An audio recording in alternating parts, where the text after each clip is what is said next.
V97 news కి స్వాగతం. Bulletin ముందుగా హెడ్లైన్స్. బందీలను చంపిన ఇజ్రాయెల్ సైన్యం పొరపాటు జరిగిందని ప్రకటన.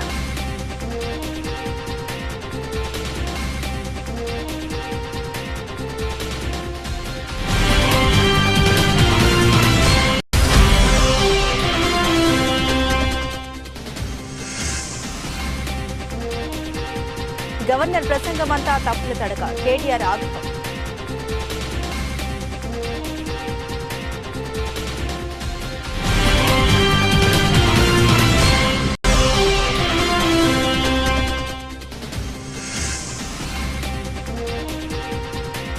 యువగల ముగింపు కార్యక్రమానికి రాలిన పవన్ కళ్యాణ్.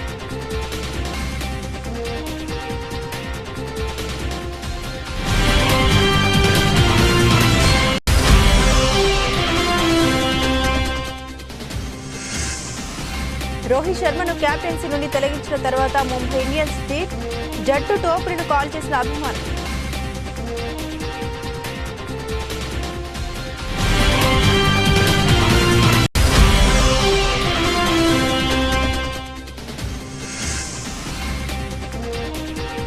సలార్ ఫస్ట్ టికెట్ కొన్న రాజమౌళి. మూవీ ప్రమోషన్ స్టార్ట్ చేసిన చిత్ర యూనిట్.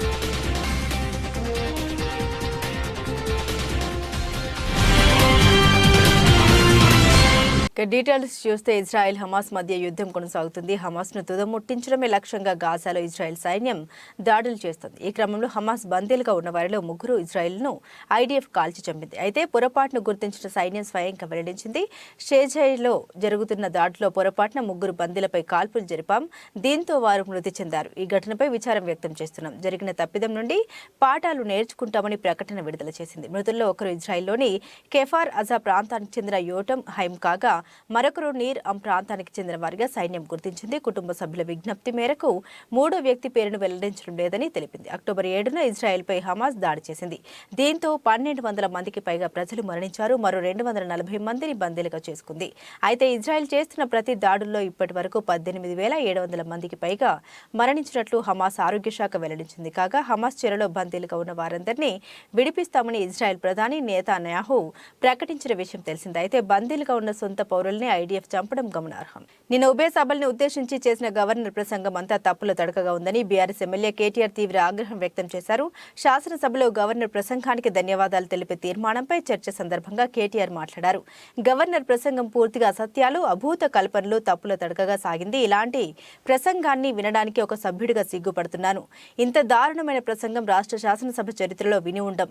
1000 ఎలుకలు పిల్లి తీర్థయాత్రలకు బయలుదేరినట్లు చేయాల్సిన ఘాతుకాలన్నీ చేసి చాలా అద్భుతమైన ఉపన్యాసం చేసి గత ప్రభుత్వంపై నెపాన్ని నెట్టే ప్రయత్నం చేసింది ఈ కాంగ్రెస్ ప్రభుత్వం. దీన్ని తప్పుబడుతున్న గవర్నర్ దారుణమైన ప్రసంగం చూసిన తర్వాత కాంగ్రెస్ పరిపాలనలో రాష్ట్ర భవిష్యత్ 5 ఏళ్లు ఎలా ఉండబోతుందో మాకు రాష్ట్ర ప్రజలకు అర్థమైంది. వాస్తవాలు ప్రజల ముందు పెట్టాల్సిన బాధ్యత మాపై ఉంది అని కేటీఆర్ స్పష్టం చేశారు. కల్పనలు, తప్పుల తడక అని చెప్పడానికి నేను బాధపడతా ఉన్నా. ఇట్లాంటి గవర్నర్ ప్రసంగం వినడానికి ఒక సభ్యుడిగా సిగ్గుపడతా ఉన్నా అధ్యక్ష.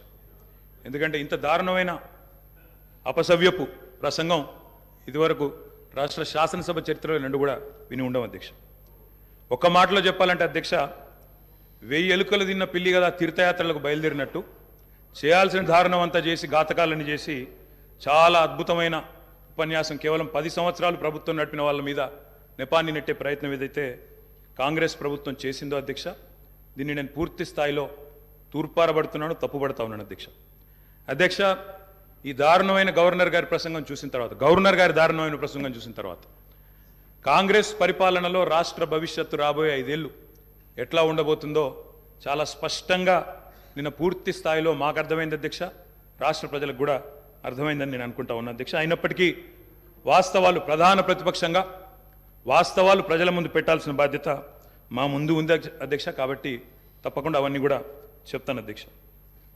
అధ్యక్ష, మా జగిత్యాలకు సంబంధించిన కవి గారు అలిశెట్టి ప్రభాకర్ గారు ఒక మాట అన్నారు అధ్యక్ష. ఒక నక్క, ఇది ఆయన కవితను కోట్ చేస్తున్నాను అధ్యక్ష, ఒక నక్క ప్రమాణ స్వీకారం చేసిందట ఇంకెవరిని మోసగించనండి. ఒక పులి పశ్చాత్తాపం ప్రకటించిందట తోటి జంతువుల్ని సంహరించినందుకు. అట్లా ఉంది అధ్యక్ష. ఒక మాటలో చెప్పాలంటే ఈ గవర్నర్ గారి ప్రసంగం అదే రకంగా అనిపించింది తప్ప అందులో అసత్యాలు సత్యదూరమైన మాటలు తప్ప వాస్తవాలు మాత్రం ఒక్కటి కూడా లేదు అధ్యక్ష. అధ్యక్ష, నిన్న చాలాసార్లు ప్రస్తావన చేసినారు గత ప్రభుత్వం అంటూ. అక్కడున్నా, అక్కడ ఉన్నా, ఇక్కడ ఉన్నా, ఎక్కడ ఉన్నా అధ్యక్ష మేము ప్రజాపక్షమే. తప్పకుండా తెలంగాణకు ఎన్నటికీ స్వపక్షమే, కాంగ్రెస్ ప్రభుత్వానికి ఎన్నటికైనా విపక్షమే అధ్యక్ష. తప్పకుండా ప్రజల తరపున గొంతు విప్పుతాం. అందుకే గతంలోని వారి పరిపాలన ఎట్లా ఉందో ఒక్కసారి తప్పకుండా అద్దం చూపెట్టవలసిన బాధ్యత ప్రధాన ప్రతిపక్షంగా మా మీదనే ఉంది అధ్యక్ష. అధ్యక్ష, ఎట్లుండే అధ్యక్ష 2014 ముందు తెలంగాణ ఘనత వహించిన వీరి ప్రభుత్వంలో ఎట్లుండే అధ్యక్ష? పడావుబడ్డ భూములు, టీడీపీ నేత నారా లోకేష్ చేపట్టిన యువగలం పాదయాత్ర ముగింపు దశకు చేరుకుంది. దీంతో ముగింపు సభను భారీ ఎత్తున ఏర్పాటు చేస్తోంది టీడీపీ. ఈ ఏడాది జనవరి 27వ తేదీన ప్రారంభమైన లోకేష్ యువగలం పాదయాత్ర డిసెంబర్ 20వ తేదీతో ముగియనుంది. యువగలం ముగింపు సభకు టీడీపీ భారీ ఏర్పాట్లు చేస్తోంది. 20న విశాఖపట్నం భోగాపురం ఎయిర్పోర్ట్ సమీపంలో యువగలం ముగింపు సభ జరగనుంది. ఈ సభకు అన్ని జిల్లాల నుండి భారీగా టీడీపీ నేతలు, కార్యకర్తలు తరలి రానున్నారు. ఈ సభకు తరలి వచ్చేందుకు ఏకంగా ప్రత్యేక రైళ్ల ఏర్పాటు కూడా చేయడం విశేషం. దాదాపు 5 లక్షల మంది ఈ సభకు వస్తారని అంచనా వేస్తోంది టీడీపీ. దీనికి తగిన ఏర్పాట్లు చేస్తోంది. యువగలం ముగింపు సభకు రావాలని జనసేన అధినేత పవన్ కళ్యాణ్ ను టీడీపీ ప్రత్యేకంగా ఆహ్వానించింది. కానీ సభకు రాలేనని జనసేనాని పవన్ కళ్యాణ్ తెలిపారు. తనకు 20న వేరే కార్యక్రమాలు ఉన్నాయని, కాబట్టి రాలేనని టీడీపీ నేతలకు సమాచారం అందించారు. టీడీపీ జనసేన ఉమ్మడి మేనిఫెస్టో విడుదల కార్యక్రమానికి తప్పకుండా వస్తారని వెల్లడించారు పవన్. టీడీపీతో పొత్తులో జనసేన ఉన్న విషయం తెలిసిందే. ఈ క్రమంలో యువగలం ముగింపు సభకు పవన్ వస్తే ఆ స్థాయి వేరేగా ఉంటుంది. కానీ అదే రోజున తనకు ముందుగా నిర్ణయించుకున్న కార్యక్రమాలు ఉన్నాయని, దీంతో తాను రాలేకపోతున్నానని తెలిపారు. కానీ ఇకపై ఎన్నికలు సమీపిస్తుండటంతో టీడీపీ నిర్వహించే పెద్ద సభలకు పవన్ హాజరవుతారని తెలిపారు. జనగామ జిల్లా కొడకండ్ల మండలంలోని పాకల గ్రామానికి చెందిన బీఆర్ఎస్ పార్టీ సీనియర్ నాయకులు కడిపికొండ సోమిరెడ్డి శుక్రవారం నాడు యాక్సిడెంట్లో మరణించిన విషయం తెలుసుకుని జనగామ ఏరియా ఆసుపత్రిలో సోమిరెడ్డి మృతదేహాన్ని చూసి మాజీ మంత్రి ఎర్రబెల్లి దయాకర్రావు కంటతడి పెట్టుకున్నారు. సోమిరెడ్డి పార్టీ కోసం అహర్నిశలు కృషి చేశారని, అతని మృతి నన్ను ఎంతో కలిచివేసిందని మాజీ మంత్రి అన్నారు. అక్కడే ఉన్న వారి కుటుంబ సభ్యుల్ని పరామర్శించి అన్ని విధాలుగా ఆదుకుంటామని హామీ ఇచ్చారు.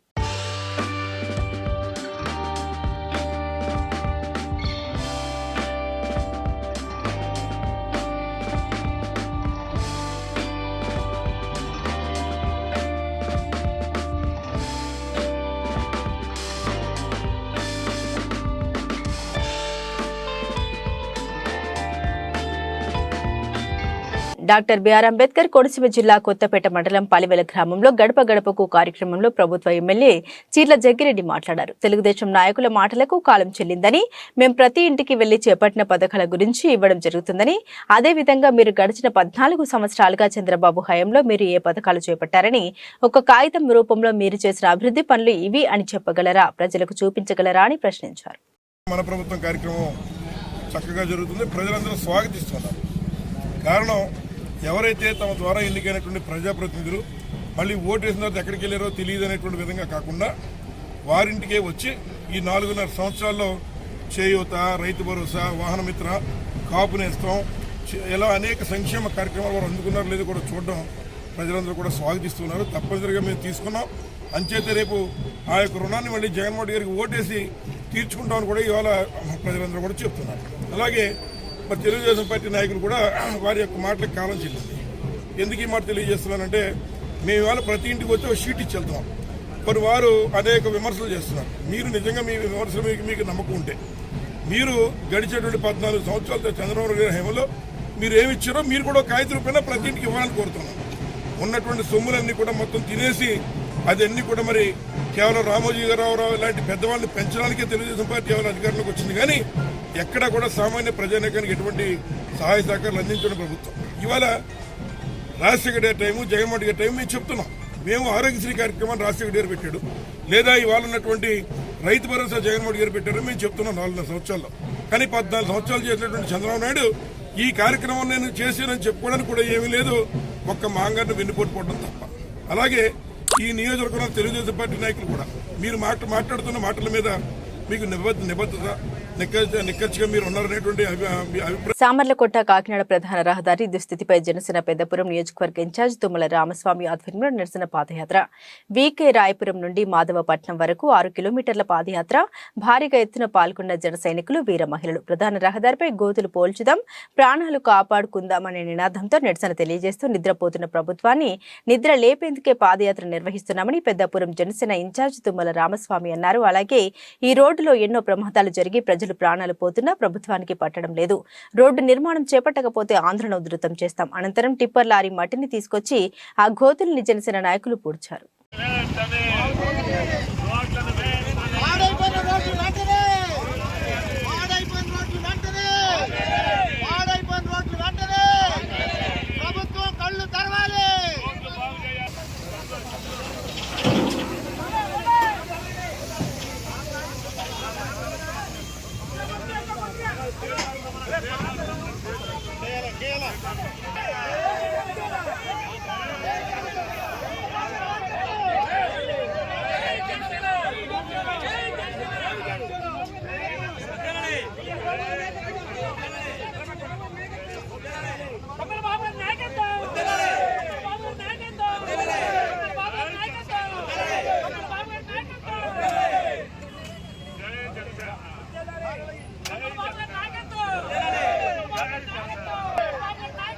సంగారెడ్డి జిల్లా వ్యాప్తంగా వివిధ పోలీస్ స్టేషన్ల పరిధిలో ఉన్న రౌడీ షీటర్లకు ఈ రోజు తేదీ 15/12/2023 రోజు జిల్లా పోలీస్ కళ్యాణ మండపం నందు కౌన్సిలింగ్ నిర్వహించడం జరిగింది. ఈ సందర్భంగా ఎస్పీ గారు మాట్లాడుతూ పుట్టుకతో ఎవరు కూడా నేరస్తులు కారని, వారు పెరిగిన పరిసరాలు, పరిస్థితుల ప్రభావాల వల్ల సస్పెక్ట్, కేడీలు, రౌడీ షీటర్లుగా మారి ఉండవచ్చు. కానీ మీ ప్రవర్తన మంచిగా ఉన్నట్లయితే తిరిగి మామూలు వ్యక్తులుగా మారే అవకాశం మీ చేతుల్లోనే ఉందని పేర్కొన్నారు. జిల్లా ప్రజలు ఎవరైనా సంఘ విద్రోహ చర్యలకు పాల్పడినా, చట్ట వ్యతిరేక కార్యకలాపాలు చేపట్టినా కఠిన చర్యలు తప్పవని, అలాంటి వ్యక్తులు ఎవరైనా ఉన్నట్లయితే వారిపై హిస్టరీ షీట్లు ఓపెన్ చేయడం జరుగుతుందన్నారు. ఈ కార్యక్రమంలో అదనపు SP doctor P Ashok, Ramesh Kumar, DSP Sangareddy, Raghu, DSP Zaheerabad, Venkatareddy, DSP Narayan K, Shivalingam, Raikode SI Venkatareddy, inspector SB, జిల్లా ఎస్ఐలు, సిఐలు తదితరులు పాల్గొన్నారు. నువ్వు దొంగ అయినా నువ్వు ఏం చేయకుండా కూడా నువ్వు రౌడీ షీట్ ఉన్నది కాబట్టి నువ్వు తప్పు చేసినావని అంటావు. సో నెక్స్ట్ మళ్ళీ పీరియాడికల్ రివ్యూస్ అనేది పెట్టుకుంటూ ఉంటాము. ఎవరైతే లేరో వాళ్ళు ఖచ్చితంగా మీ కేసెస్, ఎవరైతే ఇన్వాల్వ్మెంట్ లేదో వాళ్ళు ఖచ్చితంగా రౌడీ షీట్ని క్లోజ్ చేస్తాము. సో ఎవరైతే ఉన్నారో వాళ్ళ మీద నిఘా ఇంకా ఎక్కువ ఉంటుంది. అండ్ ప్రాపర్ పోలీస్ కౌన్సిలింగ్ కూడా ఇవ్వడం జరుగుతుంది. సో ఇందులో ఫ్రెండ్లీ పోలీసింగ్ అని ఉంది. Friendly policing only for victims, only for the complaints. అంతేగాని ఈ సమాజంలో ఈ ఇబ్బంది పెట్టే వాళ్ళకి ఫ్రెండ్లీ పోలీసింగ్ అనేది ఏమి ఉండదు. వాళ్ళ మీద చాలా स्ट्रिक्ट एक्शन తీసుకోవడం జరుగుతుంది. Thank you so much. 9 बजे या 10 बजे तक पूरा काम करके आपका घर आकर रहेगा तो कुछ ऐसा क्राइम नहीं होता है. और मैं फिर से एक बार बोल रहा हूँ, कुछ प्रॉब्लम है तो आप SHO के पास जाना, नहीं तो ASP के पास जाना, DSP के पास जाना, नहीं तो हम मेरा पास आना. हम ज़रूर आपको मदद करेंगे वो इशू सॉर्ट आउट करने के लिए. बट आप खुद ये कानून का, ये लॉ का हाथ पे लेके सेटलमेंट करना, ये बंद करना. So it is strict warning to everyone who wants to indulge in any kind of illegal activities, any kind of threatening or extortion in the district. So I am giving a strict warning to everyone. దయచేసి ఎవరు కూడా involve కావద్దు. ఇప్పటివరకు జరిగిందంతా మర్చిపోండి. ఏదైతే చేసామో ఇప్పటి నుండి మంచి జీవితంలో ఉన్నట్టు. ఇప్పటికీ కూడా చాలామంది వచ్చి అడుగుతున్నారు, అగైన్ ఎస్ఐ చెప్తున్నారు ఇంకా యాక్టివ్ ఉండని చెప్పి. ప్రజాసేవ చేసేందుకు పదవులు అవసరం లేదని, సేవ చేయాలన్న మంచి మనసుంటే చాలని కాంగ్రెస్ పార్టీ ప్రచార కమిటీ చైర్మన్ మాజీ ఎంపీ మధు యాష్కి గౌడ్ పేర్కొన్నారు. కాంగ్రెస్ పార్టీ ప్రచార కమిటీ చైర్మన్ మాజీ ఎంపీ మధు యాష్కి గౌడ్ జన్మదినోత్సవం సందర్భంగా చంపాపేటలోని దివ్యాంగుల హాస్టల్లో దివ్యాంగుల సమక్షంలో తన జన్మదిన వేడుకల్ని జరుపుకున్నారు. ఎన్నికల సమయంలో దివ్యాంగులు ఎదుర్కొంటున్న సమస్యల్ని తెలుసుకుని తన జన్మదినోత్సవం సందర్భంగా మధు యాష్కి గౌడ్ దివ్యాంగుల సదనానికి వాటర్ ఆర్వోను బహుకరించారు. ఈ సందర్భంగా మధు యాష్కి గౌడ్ మాట్లాడుతూ ఉన్నత విద్యను అభ్యసించి ఉద్యోగాలు రాక, ఉపాధి లేక ఎంతో మంది దివ్యాంగులు అనేక ఇబ్బందులకు గురవుతున్నారని ఆవేదన వ్యక్తపరిచారు. ఎన్నికల ప్రచార క్రమం రావడం జరిగింది. వాళ్ళు ఇంటర్నెట్ లేదు, కనీసం తాగునీటి కొరకు డ్రైనేజ్ వాటర్ కలిపి వస్తూ ఉన్నాయి. ఇంతవల్ల మెషిన్ భగీరథంటూ ఇంటింటికి నల్ల నీళ్ళు లేకపోతే ఓటు అడగమని చెప్పిన వ్యక్తులు, ఆ ప్రభుత్వం కనీసం మంచినీటి తాగునీటి సౌకర్యం లేకుండా ఉండే ఈ హాస్టల్కి. అందుకే గెలుపోవటం సంబంధం లేకుండా నేను అప్పుడు చెప్పడం జరిగింది. వీళ్ళకి ఆర్ఓ ప్లాంట్ పెట్టిస్తానని చెప్పి ఇక్కడ ఆర్ఓ ప్లాంట్ పక్కన బాలికలది ఉంది, వాళ్ళకు కూడా దివ్యాంగుల హాస్టలే. అక్కడ వాషింగ్ మిషన్ ఒకటి, ఫ్యాన్లు ఇవన్నీ కూడా మదియాస్కి ఫౌండేషన్ ఇనిషియేటివ్ ద్వారా ఏర్పాటు చేయడం జరిగింది. ప్రజా జీవితంలో ఉన్నవాడు గెలుపోవటంలో ఓటు రాజకీయం కాకుండా ప్రజలకు జవాబుదారీగా ఉంటూ మానవీయ కోణంలో పనిచేయాలి. అందుకే కాంగ్రెస్ పార్టీ ప్రభుత్వం రేవంత్ రెడ్డి గారి నాయకత్వాన్ని ఏర్పడిన వెంటనే మొట్టమొదటి ఉద్యోగ పత్రం కూడా ఒక దివ్యాంగుని సోదరికి ఇవ్వడం జరిగింది. సోనియా గాంధీ గారు రాజీవ్ గాంధీ ఫౌండేషన్ ద్వారా దేశంలో ఉన్న వికలాంగులకి మోటరైడ్ వెహికల్స్ ఇవ్వడం జరుగుతూ ఉంది. ఇంకా కూడా కాంగ్రెస్ ప్రభుత్వం ఉన్నప్పుడు కూడా ఈ ఫౌండేషన్స్ అన్నీ కూడా మేము సోనియా గాంధీ గారిని రాజీవ్ గాంధీ ఫౌండేషన్ ఆదర్శంగా తీసుకొని మధ్యాస్కి ఫౌండేషన్ ద్వారా చనిపోయిన రైతు కుటుంబాలకి ఎక్కడైతే విద్యా వైద్యపరంగా సహాయాలు అందించడం జరుగుతూ ఉంది గత 20 సంవత్సరాల నుంచి, ఒక్క పైసా ప్రైవేట్ తీసుకోకుండా. అందుకే వాళ్ళు నా జన్మదినాన్ని సేవా కార్యక్రమం ఉపయోగించుకుంటూ మా కాంగ్రెస్ పార్టీ నాయకులు. పత్తిపాడులో వరుస దొంగతనాలు. పంచాయతీ కార్యాలయం ఎదుట హీరో షోరూం పక్కన వీధి కొత్తపేటలో వరుస దొంగతనాలు. రాత్రి ఓ కిరాణా షాప్ తాళాలు పగలగొట్టి కొద్దిపాటి మొత్తం పట్టుకెళ్లారు. ఆ పక్కనే అద్దెకుంటున్న మాస్టారు ఇంట్లో తాళాలు పగలగొట్టి చొరబడ్డారు. బీరువా తాళాలు పగలగొట్టి ఓ లాకర్ ఓపెన్ కాకపోవడంతో బంగారం చేజిక్కలేదు. కొద్దిపాటి డబ్బులు దొంగలించినట్టు తెలుస్తోంది. అయితే ఇటీవల ఇదే ప్రదేశంలో టీచర్ల ఇంట్లో 15 లక్షలు నగలు, నగదు దోచేశారు. 3 ఇండ్లలో వంట గ్యాస్ సిలిండర్లు దోచుకెళ్లారు. మా కాలనీ వాసులకి రక్షణ కల్పించమని పోలీసులకి మొరపెట్టుకుంటున్నారు అక్కడి ప్రజలు.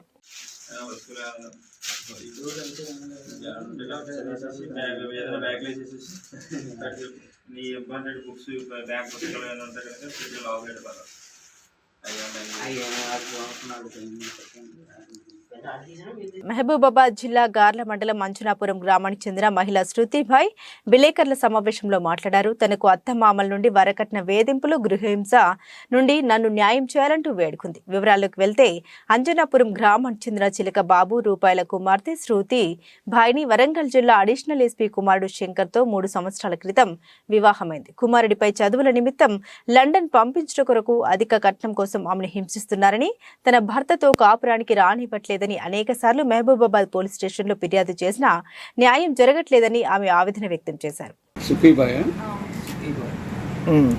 నాకు వరంగల్ హన్మకొండలో అడిషనల్ ఎస్పీ రాంకే నాయక్ వాళ్ళ కొడుకుకి ఇచ్చి మ్యారేజ్ చేశారు మార్చ్ 11న శంకర్తో 2020లో.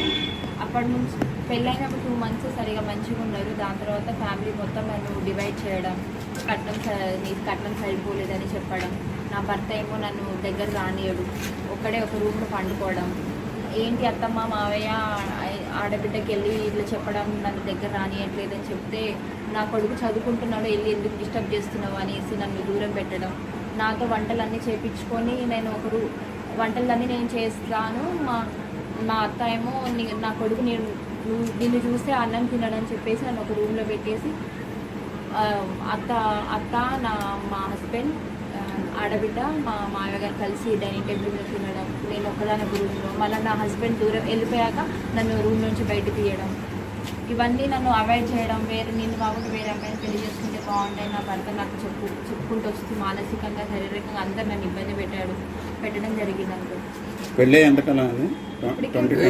20లో అయింది. ఇంత చేసిన ఈ అమ్మాయి అంతటిగా ఆమె వెళ్ళిపోవట్లేదని చెప్పి నన్ను ఇంట్లో నుంచి సపరేట్గా ఒక రూమ్కి అక్కడే వరంగల్లోనే హన్మకొండ నుంచి పెరకవాడ 5 kilometers దూరంలో నన్ను సపరేట్ తీసుకెళ్ళి ఒకే రూమ్లో నా వస్తువులో ఇంట్లోంచి తీసుకెళ్ళేలాగా చేసి అక్కడ నన్ను ఒక్కదాని ఒక రూమ్లో ఉంచేసి తాళం పెట్టేసి ఆయన అందరిగా నేను ఒకదాని ఇంట్లోనే ఉంటాడు, ఆయననే తాళం పెట్టేసి మళ్ళీ మా అత్త మా వాళ్ళ ఇంటికి రావడం, అక్కడే పండుకోవడం, నైట్ వరకు అక్కడ ఉండడం, మళ్ళీ నైట్ వచ్చి నా దగ్గరకు వచ్చి నేను ఒక రూమ్లో ఆయన ఒక రూమ్లో అట్లా నన్ను చాలా మానసికంగా సరిగా తిండి కూడా ఏమి ఉండదు సరిగా, ఏదో కూరగాయలు తెచ్చి మొహాన్ని పడేసినట్టు పడేస్తాడు, 1 kg బియ్యమే తీసుకొస్తాడు, నాకు తింటే తిను లేకపోతే పడుందో లేకపోతే మీ అమ్మ వాళ్ళకి వెళ్ళేసి చెప్పాలి, సరిగా ఏమి ఉండదు, చాలా మానసికంగా చాలా ఇబ్బంది పెట్టాడు. ఒక్కదాన్ని చాలా అన్నీ భరించా. దాని తర్వాత ఒకరోజు అమ్మ నాన్నలు చెప్పడం జరిగింది, ఇన్ని సంవత్సరాల తర్వాత చెప్పితే వచ్చి పంచాయతీ చేశారు, పంచాయతీ చేసి మళ్ళీ అత్త మావల ఇంట్లో పంపించారు. పంపించాక అక్కడ అందరూ పెద్ద మనుషులు కలిసి ఉండాలని చెప్పేసి వెళ్ళిపోయాక నేను అక్కడ అత్త మావల ఇంట్లో ఉండడం జరిగింది. అక్కడ మా ఆడబిడ్డ ఏమో ఏంటి మా ఇంటికి వచ్చి ఏంటి పంచాయతీ చేస్తున్నారు, నేను ఒక ఫోన్ చేస్తే మిలిటరీ వచ్చి దిగుతుందని నన్ను బెదిరించడం, మళ్ళీ ఈ ఇంట్లో ఎవరు ఉండకూడదని మా మావయ్య నువ్వు ఇంట్లో ఉంటే నేను పోలీస్కి సమాచారం ఇస్తానని చెప్పేసి నన్ను బెదిరించడం అట్లా జరిగిందండి. జరిగాక మా హస్బెండ్ ఏమో నేను లండన్కి వెళ్ళాలి, నేను 50 lakhs ఉంటే సరిపోదు, నాకు కావాలి, ఉంటేనే నేను ఉండగలను అని నాకు చెప్పడం అట్లా జరుగుతుంది. చాలా మనసుకి ఏదో అన్ని విధాలుగా జరిగిందండి నా మీద. అందరు చేశారు, చిన్న చిన్నవి అన్నీ చాలా జరిగినాయి. మా తరతరాల నుంచి వస్తుంది, ఫస్ట్ కోడలు వెళ్ళిపోతుంది, సెకండ్ కోడలు అయితే సెట్ అవుతుంది అని చెప్పి ఇప్పుడు నాకు మానసికంగా చెప్తూ ఉంటుంది. అలాంటప్పుడు ఎందుకు పెళ్లి చేసుకోవాలి, వాళ్ళు ఎందుకు తీసుకురావాలి, ఒక అమ్మాయి తీసుకొచ్చి ఒక అమ్మాయి జీవితం ఎందుకు నాశనం చేయాలో నాకు అర్థం కాదు. అట్లా ఎందుకు చేస్తున్నారు, ఇవన్నీ జరిగింది. దాని తర్వాత ఇక్కడ పిటిషన్ చేయడం, గార్లలో పిటిషన్ పెట్టడం జరిగింది. డిఎస్పీ సార్ అందరి సమక్షంలో కౌన్సిలింగ్ జరిగింది. కౌన్సిలింగ్ జరిగిన ఆయన వాళ్ళెవరూ మారడం జరగలేదు. అందుకే ఫైల్ అయిందండి, ఎఫ్ఐఆర్ అయింది. అయ్యి ప్రెస్ 498 కేసు అయింది అందరి మీద. ఇదే పోలీస్ వారందరూ, మీడియా సార్ అందరూ. కాకినాడ జిల్లాలోని అన్ని గ్రామాల్లో ఎస్సీ దళిత పేటల్లో విచ్చలవిడిగా మద్యం అమ్మకాలు జోరుగా సాగుతున్నాయి. ప్రభుత్వం వారు ప్రజలకి మాట ఇచ్చిన మాట నెరవేర్చాలి. మద్యపానం పూర్తి నిషేధిస్తామని ఎన్నికల మేనిఫెస్టోలో మద్యం పూర్తిగా నిషేధం అమలు చేస్తామని ఇచ్చిన హామీని నెరవేర్చిన మా ప్రధానమైన డిమాండ్ భారత రాజ్యాంగం ప్రకారం ప్రజల ఆరోగ్యం కాపాడవలసిన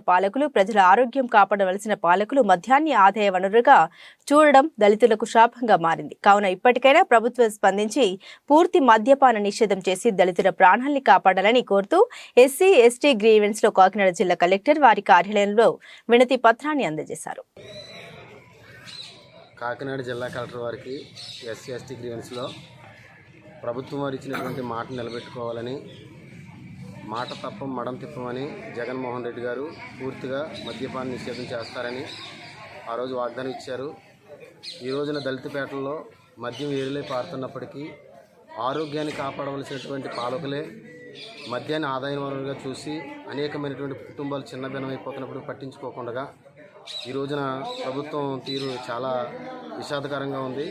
కాబట్టి ఇప్పటికైనాను స్పందించి ప్రభుత్వం 4 ఏళ్ళు గడుస్తున్నప్పటికి కూడా ఈ మద్యాన్ని పూర్తిగా నిషేధించలేదు.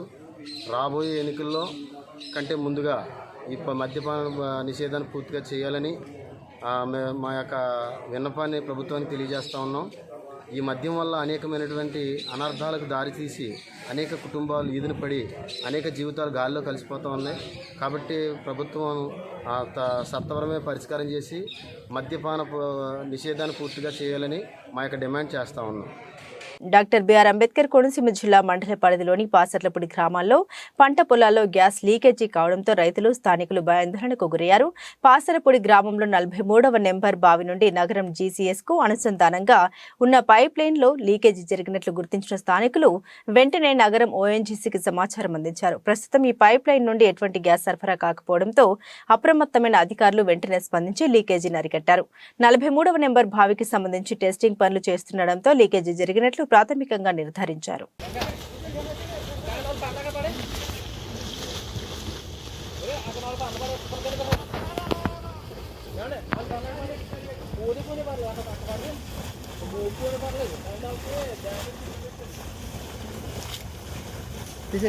సంగారెడ్డి జిల్లా నారాయణఖేడ్ నియోజకవర్గంలోని తడ్కల్ మండల కేంద్రంలో జిల్లా పరిషత్ ఉన్నత పాఠశాల మరియు మండల పరిషత్ ప్రాథమిక ఉన్నత పాఠశాలలో విద్యార్థుల తల్లిదండ్రుల సమావేశం ప్రధాన ఉపాధ్యాయులు రహీముద్దీన్ వెంకటేష్ అధ్యక్షతన నిర్వహించారు.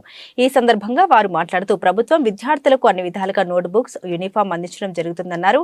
విద్యార్థుల తల్లిదండ్రులు ఇంటి వద్ద కూడా చదువుతున్నారా లేదా అని విద్యార్థులకు అడగాలని సూచించారు. ప్రతి నెల 3వ శనివారం విద్యార్థులు తల్లిదండ్రులు తప్పనిసరిగా హాజరై తమ విద్యార్థి గురించి అడిగి తెలుసుకోవాలని సూచించారు. అడిగినప్పుడు ఇందులో 10 మంది కూడా చెప్పలేదు. అంటే మీ మీటింగ్ వచ్చి కూడా లాభం లేదన్నారు. ఈ మీటింగ్ ఉద్దేశం ఏంటి అంటే ఈ నెలలో మీ పిల్లల ప్రగతి ఏ విధంగా ఉంది, వాళ్ళ ఇంటికాడ ఏ విధంగా చదువుతున్నారు, హోంవర్క్ చేస్తున్నారా లేదా, పిల్లలు స్కూల్కి రెగ్యులర్గా వస్తున్నారా, వాటి అన్నిటిపైన మేము వచ్చినట్టు ఉంది. 10th class 9th class 10th 9th ఇప్పుడు మనం స్టేట్ లెవెల్ వచ్చి మాట్లాడే ధైర్యం తెచ్చుకోవాలి, అది నేర్పిస్తారు. రోజు రెగ్యులర్ పంపించి స్కూల్కి ఎవరు बांसवाड़ा का जाने के लिए हम लोग स्टेज पे जो है बुला के असेंबली में पूरे असेंबली में मॉर्निंग डेली प्रैक्टिस करा रहे हैं हम ఉతుక్కోవాలి రేపటికి ఏం చేయాలి నైట్ ఉతుక్కోవాలి వీరు లేకపోతే వాళ్ళని ఉతుక్కోవాలి ఏమన్నా చేసి యూనిఫామ్ మెయింటైన్ చేయాలి కొత్త విషయం చెప్తున్నా ఈడ నేను ఇచ్చిపెట్టా ఖచ్చితంగా तीसरे हफ्ते को पेरेंट्स टीचर्स मीटिंग जो है ना कंडक्ट की जा रही है। इसका मेन मकसद क्या है बोले तो टीचर्स और पेरेंट्स के दरमियान में बच्चों का जो है ना स्टैंडर्ड कैसा है इसके लिए जो है ना ये मीटिंग का मेन मकसद है। और बच्चे का जो है ना स्टैंडर्ड कैसा है, बच्चे की जो है ना बेसिक्स कैसे आए कि घर में आके पढ़ा नहीं पढ़ा, और साथ ही साथ रेगुलर आना नहीं आना, और साथ ही साथ जो है ना बच्चे के हेल्थ के कारण से पेरेंट्स को मालूम होना, टीचर्स को मालूम होना और बच्चे को मालूम होना। तो ये मेन मीटिंग का मकसद है।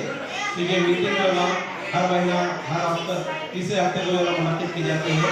इसके अंदर जो है ना तमाम पेरेंट्स को जो है ना इन्वाइट किया जाता है, और साथ ही साथ जो है ना बच्चे के ताल्लुक से परफॉर्मेंस के ताल्लुक से ये मीटिंग में जो है चर्चा की जाती है।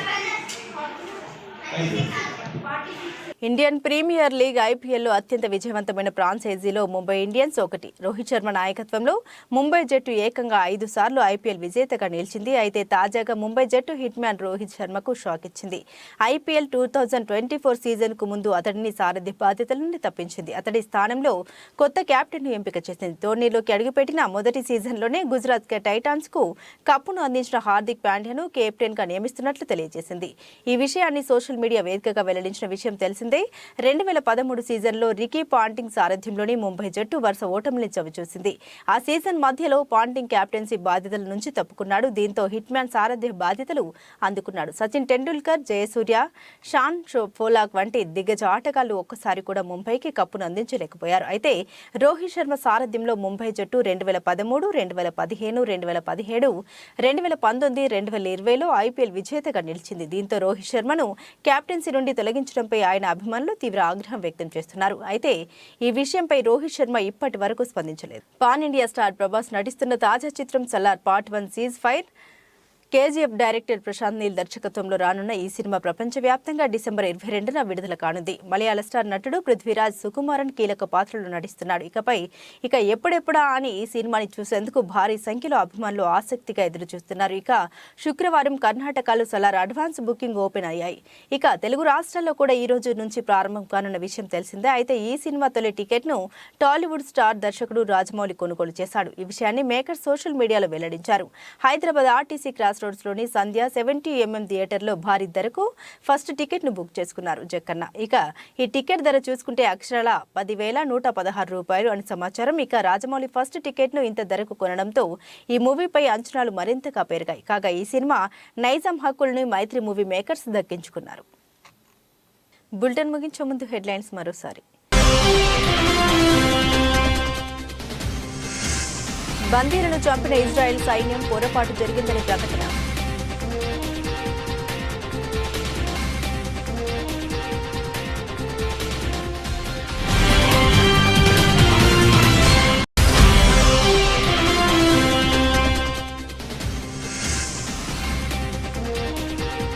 గవర్నర్ ప్రసంగమంతా తప్పుల తడక. కేటీఆర్ ఆగ్రహం.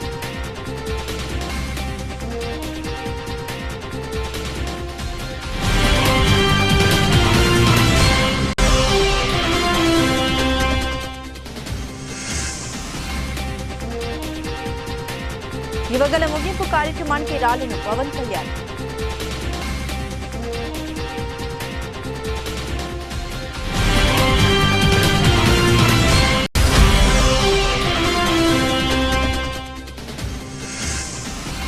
రోహిత్ శర్మను కెప్టెన్సీ నుండి తొలగించిన తర్వాత ముంబై ఇండియన్స్ జట్టు టోపీని కాల్ చేసిన అభిమానులు.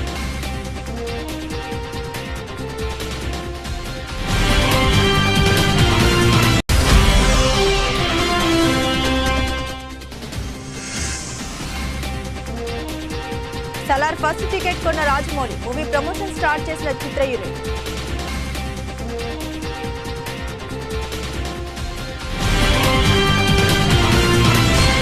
ఇవి బులెటిన్ అప్డేట్స్. మరిన్ని అప్డేట్స్ కోసం చూస్తూనే ఉండండి News 9 Today News.